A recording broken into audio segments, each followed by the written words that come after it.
Hello, everyone, and welcome to Ask Amy. It's great to be here with you guys again. I have a little visitor on my lap.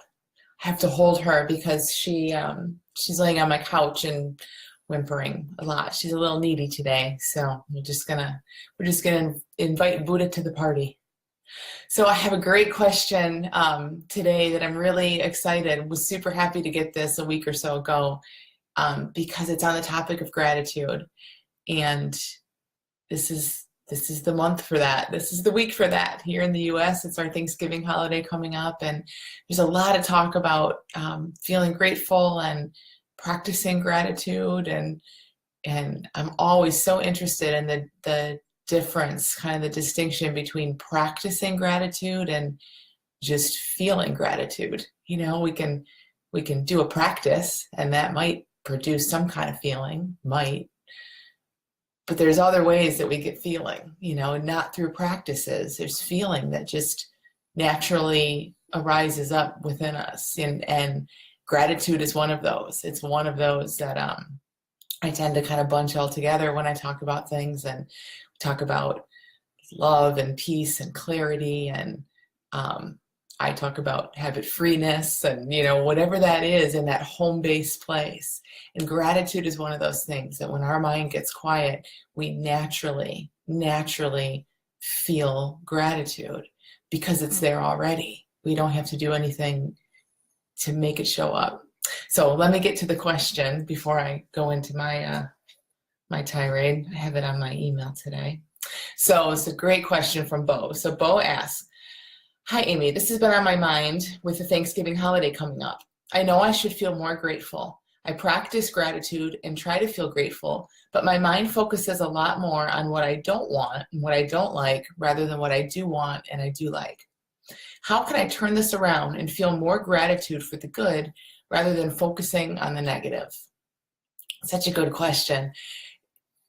It's a great question that, in part because I think, yeah, we all have experienced this. When you say your mind focuses on the negative or turns to the negative or has this big thing about, what you don't want or what you wish were different, that's what minds do. There's even evolutionary reasons behind that. It's more adaptive and more protective way back in the day, not today, but at some point in history, it was way more protective and adaptive to be able to quickly spot potential problems. An animal or an enemy that's going to walk around a corner and kill you. Like you need to be able to notice quickly what might be a threat to you. So it's not all bad, it's not a horrible thing, and it's just the way that minds have kind of evolved. But the beautiful thing is being able to see that there's no purpose for that today, and that yes, as a human being, our mind is going to go to all kinds of places, and that's really great. For me, coming across this understanding several years ago, there was a really big shift in, okay, how can I think, sort of what Bo is pointing to a little bit, how can I think more positively? How can I see things in this way? How can I become this kind of person? A shift away from all that, which implies a problem. There's something to fix. When we're doing that, we're not okay as we are, as things are. We're trying to get somewhere else. There's a place we're trying to get to or something we're trying to fix. So there's a shift away from that. And this really just natural and amazing, common sense, grounded kind of shift to just seeing everything that comes through and thinking, man, it's pretty cool to be alive. It's pretty crazy how we humans work. Our minds can go all over the place.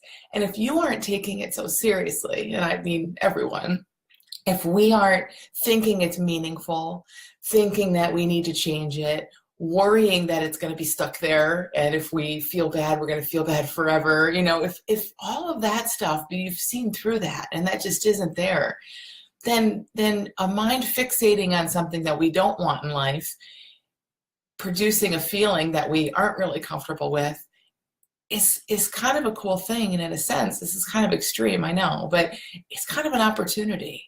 It's like, ooh, I don't feel so great right now. I know that's showing me something. It's showing me what I'm doing. It's showing me where my mind is fixated, like you said, Bo, you know, where my mind has wandered to. And I don't mean that in a sense where like we need to know exactly what we're thinking, because it doesn't really matter, the stories that your mind is telling. But the way that we have this design to where when we feel bad, whatever got you to write this question, Bo, it's just feeling like, you know, I there's more there. There's a deeper feeling there. I know there is. When we have that feeling, that's always, always, always showing us one thing, and it's just showing us how we're using our creative gift of thought in that moment. So it's showing us that we're creating innocently, like in this way. I'm a little worried about saying we're creating, because I know people kind of run with that, but our thinking is creating a reality for us in that moment that feels heavy. So thank God you feel heavy.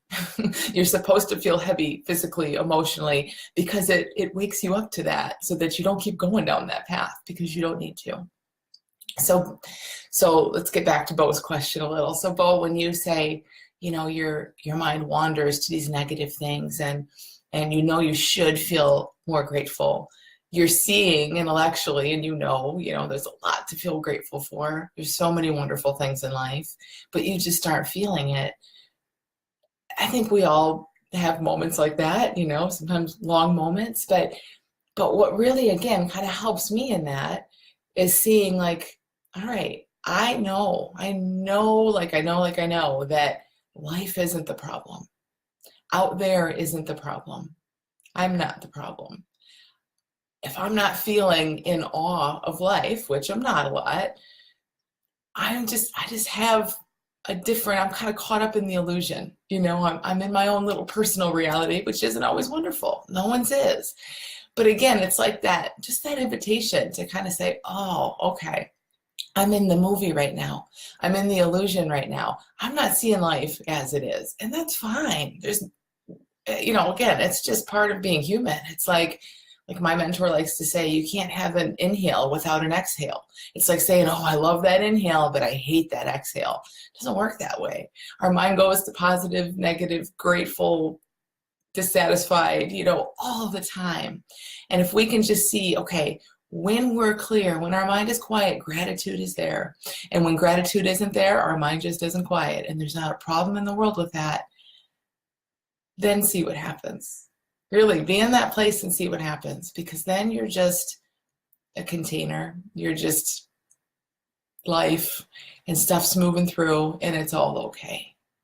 And that's where this starts to quiet down, and you get to this place where you naturally feel more grateful and just see the beauty in all things without having to do a practice or do anything to generate it. So I hope that's helpful. It's definitely very timely. I was very happy to see your email come through, Bo, and on a great, really great topic that I know is a question a lot of people kind of struggle with. And it's one, I just love this whole thing of gratitude, because again, for a long time, it was a practice. We should be grateful. We have rituals around it, and those are great. Practice them, do them if you like them, that's fine.